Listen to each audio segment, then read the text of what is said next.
Selamat siang teman-teman mahasiswa. Kita jumpa lagi di kuliah analisis kelayakan usaha ya. Ini yang bab ke-4, analisis kelayakan usaha. Nah, di sini di studi kelayakan bisnis ini penting untuk menganalisis kelayakan usaha. Nah, sebelum kita masuk lebih jauh, kita ini dulu ya, perkenalan dulu dengan konsep dasar analisis usaha.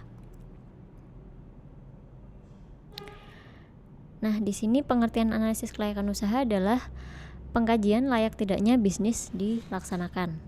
Layak itu artinya penelitian yang dilakukan secara mendalam bertujuan untuk menentukan pemanfaatan atau tidaknya suatu usaha yang akan dijalankan. Kelayakan berarti usaha yang dijalankan ini akan memberikan keuntungan baik dia finansial maupun non finansial sesuai dengan tujuan yang diinginkan. Nah, untuk menentukan layak tidaknya ini diperlukan perhitungan dan asumsi dari segi keuangan perusahaan, sumber daya manusia, dan mekanisme pasar. Tujuannya ada 5.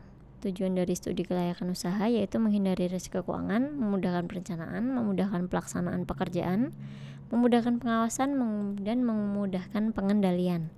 Manfaatnya menurut Suryana untuk merintis usaha baru, kemudian mengembangkan usaha yang sudah ada, dan memilih jenis usaha untuk investasi atau proyek yang paling menguntungkan. Nah, di sini prosesnya itu ada menurut Abbas Sunarya itu tahap penemuan ide. Jadi dia menemukan ide dulu, kemudian tahap formulasi tujuan, ada tahap analisis. Nah, di sini ketika tahap analisis ini yang diperlukan dicermati yaitu analisis pasar, kemudian teknik produksi atau operasi, kemudian manajemen atau pengelolaannya, kemudian yang keempat finansialnya atau keuangannya. Kemudian yang ke tahap terakhir yaitu tahap keputusan, yaitu mengambil keputusan apakah bisnis ini layak atau tidak. Nah, di sini yang dikaji yaitu ada kajian aset dan kewajiban, piutang usaha, lokasi usaha, ada persyaratan istimewa, misalkan ada izin khusus atau persyaratan hukum yang lain, kemudian ada kontrak, apakah bisnis ini terkait dengan kontrak-kontrak tertentu atau tidak. Kemudian esensi dari analisis kelayakan usaha ini adalah analisis kelayakan usaha ini adalah proses menentukan ide bisnis yang layak diwujudkan. Jika ide tersebut lolos, maka langkah berikutnya dia langsung membangun rencana bisnis atau bisnis plan.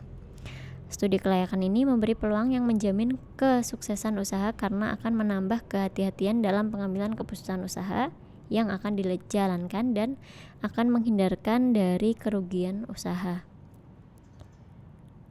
Nah, selanjutnya kita akan membahas tentang analisis aspek produksi atau operasi. Dasar analisis produksi dan operasi yaitu keputusan yang diambil oleh sebuah organisasi mengenai produk yang ditawarkan. Dia mempunyai dampak penting terhadap kinerja perusahaan. Untuk mendapat produk yang prima, diperlukan analisis aspek produksi untuk mempelajari secara mendalam kegiatan produk dalam usaha bisnis yang akan dijalankan, sehingga bisa ditentukan layak atau tidaknya si produk dipasarkan. Konsep produksi dan operasi. Di sini ada definisi kegiatan produk dan operasi. Menurut Schroeder, dia memberikan penekanan terhadap definisi pada 3 hal, yaitu pengelolaan fungsi organisasi dalam menghasilkan barang dan jasa, sistem transformasi yang menghasilkan barang dan jasa, dan pengambilan keputusan sebagai elemen penting dari manajemen operasi. 4 macam pengambilan keputusan yang sering dihadapi itu misalkan peristiwa yang pasti, ada peristiwa yang tidak pasti, misalkan tiba-tiba kok ada misalkan kayak inflasi atau seperti inflasi seperti itu, maka harus manajemen mengambil keputusan seperti itu. Kemudian peristiwa dengan risiko dan peristiwa akibat konflik antar lembaga. Nah, di sini ada tujuan dari kegiatan produksi operasi. Menurut Kashmir itu tujuan yang akan dicapai oleh perusahaan dalam penilaian aspek produksi yaitu menemukan lokasi yang tepat, layout yang sesuai dengan proses produksi, kemudian teknologi yang tepat dalam menjalankan produksi, metode perusahaan yang paling baik yang bisa digunakan, dan kualitas tenaga kerja yang dibutuhkan saat ini dan masa yang akan datang. Untuk perencanaan produknya, pengusaha harus memikirkan mutu produk yang bergantung pada berbagai aspek. Yang pertama, ada atributnya, bentuk produk, ada warna, bungkus, merek, label, dan sebagainya. Kemudian nah di sini menurut Gito Sudarmo, dalam perencanaan produk yang akan dihasilkan ada beberapa hal yang perlu diperhatikan. Ada atribut produk, ada posisi produk, dan siklus kehidupan produk. Nah, siklus kehidupan produk ini ada 4 tahapan. Yang pertama perkenalan, jadi produk baru, kemudian ada tahap perkenalan, kemudian produk itu bertumbuh, tahap pertumbuhan, tahap kedewasaan, dan tahap penurunan ketika produk itu sudah agak lama di pasaran sehingga dia mengalami penurunan. Kemudian ada portofolio produk. Portofolio produk menjelaskan keadaan perusahaan yang memiliki beberapa macam produk yang dihasilkan dan dipasarkannya kepada masyarakat luas. Dalam analisis portofolio ini, seluruh produk yang dipasarkan akan dianalisis secara keseluruhan secara bersama-sama. Selanjutnya kita akan ngomongin tentang perencanaan kebutuhan material. Nah, makna perencanaan kebutuhan material ini atau material requirement planning adalah konsep dalam manajemen produksi. Dia membahas cara yang tepat dalam merencanakan kebutuhan barang dalam proses produksi sehingga barang yang dibutuhkan dapat tersedia sesuai dengan yang direncanakan. Nah, di sini bagaimana barang produksi kita itu produksinya tidak terhenti karena masalah suplai bahan baku gitu ya. Nah, di sini sebelum penggunaan perencanaan kebutuhan material, perencanaan pengendalian persediaan dan produksi itu dilakukan dengan ada reorder point dan periodic order cycle. Jadi reorder point itu pemesanan bahan bakunya secara berkala. Kalau untuk yang periodik itu persediaannya itu diawasi dan di stok itu setiap jangka waktu atau periode tertentu. Seperti itu. Untuk tujuan perencanaan kebutuhan material itu ada 4. Untuk meminimalkan persediaan, mengurangi resiko karena keterlambatan produk dan pengiriman, kemudian ada komitmen yang realistis, kemudian ada meningkatkan efisiensi dari produksi. Nah, komponen perencanaan kebutuhan material ini terdiri dari jadwal induk produksi atau ada master production schedule-nya. Jadi di sini ada gambaran awalnya gitu ya, gambaran secara menyeluruhnya. Kemudian ada daftar material, kemudian juga dibentuk catatan dari persediaan. Kemudian proses perencanaan kebutuhan material itu, kebutuhan untuk setiap komponen yang diperlukan dalam melaksanakan MPS dihitung dengan menggunakan prosedur ada netting, menghitung kebutuhan bersih dari kebutuhan kasar dengan caranya memperhitungkan jumlah barang yang akan diterima, jumlah persediaan yang ada, dan jumlah persediaan yang akan dialokasikan. Ada konversi dari kebutuhan bersih menjadi kuantitas pesanan. Kemudian menempatkan suatu pelepasan pemesanan pada waktu yang tepat dengan cara menghitung waktu mundur dari waktu yang dikehendaki dengan menghitung waktu tenggang agar si pesanan ini bisa terpenuhi. Kemudian menjabarkan rencana produksi produk akhir kebutuhan kasar untuk komponen melalui daftar material. Komponen-komponen dalam analisis produksi ini ada beberapa unsur yang harus dianalisis. Ada 5, lokasi operasi, volume operasi yang harus relevan dengan potensi pasar dan prediksi permintaan, mesin dan peralatan sesuai dengan perkembangan teknologi, kemudian bahan baku, bahan penolong dan sumber daya lain yang dilakukan harus tersedia secara cukup, tenaga kerja harus memiliki kualifikasi yang sesuai dengan yang dibutuhkan. Nah, di sini ada model analisis produksi dan operasi. Definisinya, fungsi produk adalah kegiatan untuk menciptakan atau menambah kegunaan suatu produk. Baik dia mengubah sesuatu yang nilainya lebih rendah menjadi sesuatu yang lebih tinggi dengan menggunakan sumber daya yang ada, itu seperti bahan baku, tenaga kerja, mesin, sumber lainnya sehingga produk itu dapat memberikan kepuasan dan manfaat bagi konsumen.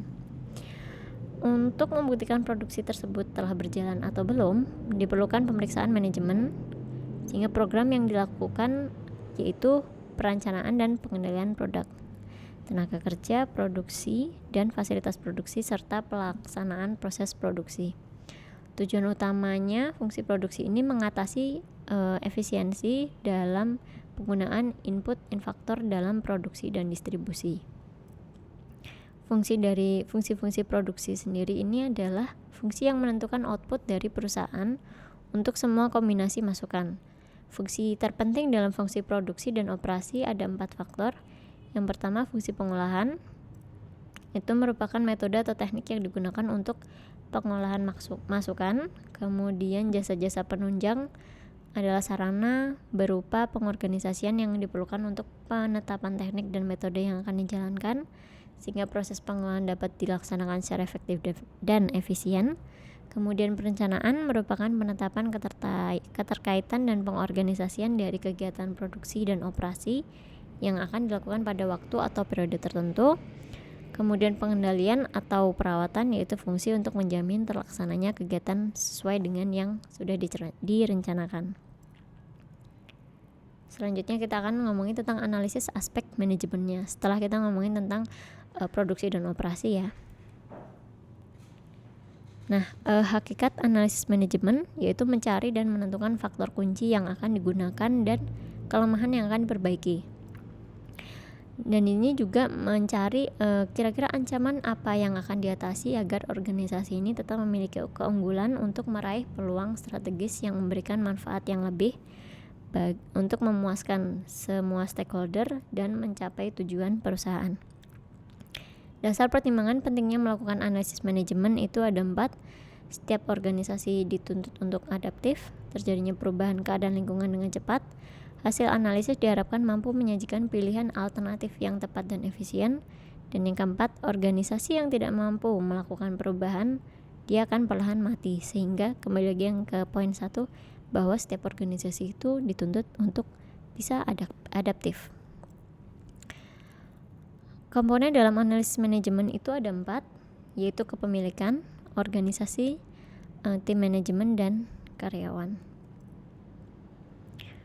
Nah, di sini ada model analisis manajemen. Itu ada 10 ya. Ada pendekatan empiris, pendekatan perilaku kelompok, pendekatan sistem sosial yang kooperatif, pendekatan sistem sosioteknis, pendekatan teori keputusan, pendekatan sistem, pendekatan kontingensi atau situasional, ada pendekatan peran manajerial dan pendekatan operasional. Di sini sudah saya bahas juga di perkuliahan ya kemarin. Oke. Nah, ini terima kasih untuk materi bab keempat. Cukup sekian. Semoga cukup jelas ya untuk penjelasan saya kali ini. Terima kasih, sampai jumpa di pertemuan selanjutnya. Assalamualaikum warahmatullahi wabarakatuh.